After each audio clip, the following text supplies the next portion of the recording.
Always good to start with some good news on a Saturday night.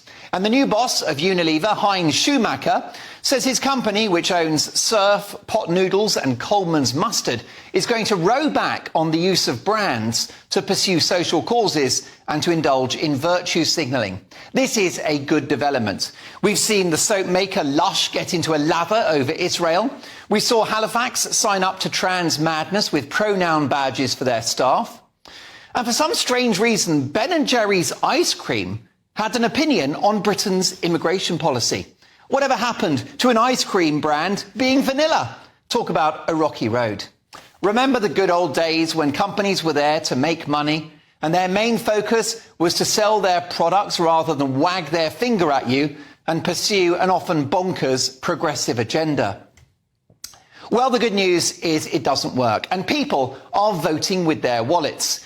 Disney's ultra-politically correct recent films have bombed at the box office. Gillette insulted and lost their male customers by telling them they were responsible for toxic masculinity. And Bud Light saw a collapse in their share price after a guy identifying as a female who has a history of mocking women was used as the face of the brand. At that point, customers took the view that the marketing for that famously pissy beer was taking the piss. A ridiculous dossier on GB News star Nigel Farage was put together by the NatWest-owned Coutts Bank with countless references to his political views and his support for Brexit. Another egregious example of the politicisation of our corporations. Banks, building societies and other institutions want to change the world. But all we want from them is better customer service. But it's not about the customer. And these companies often don't even behave like businesses anymore, which is why many are losing income.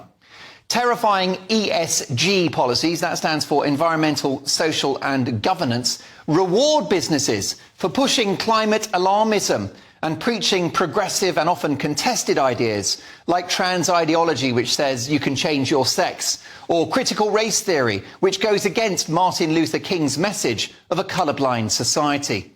The globalist wet dream of ESG seeks to embed this divisive and often wacky stuff into the DNA of our biggest companies. Which is why this new intervention from Mr. Schumacher is so welcome and ought to bolster his company's share price, which has been tumbling.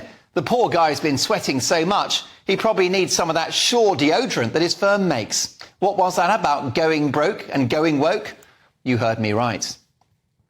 Unilever, famous for Domestos, Persil and Dove soap, is absolutely right to clean up its act. Bring it on.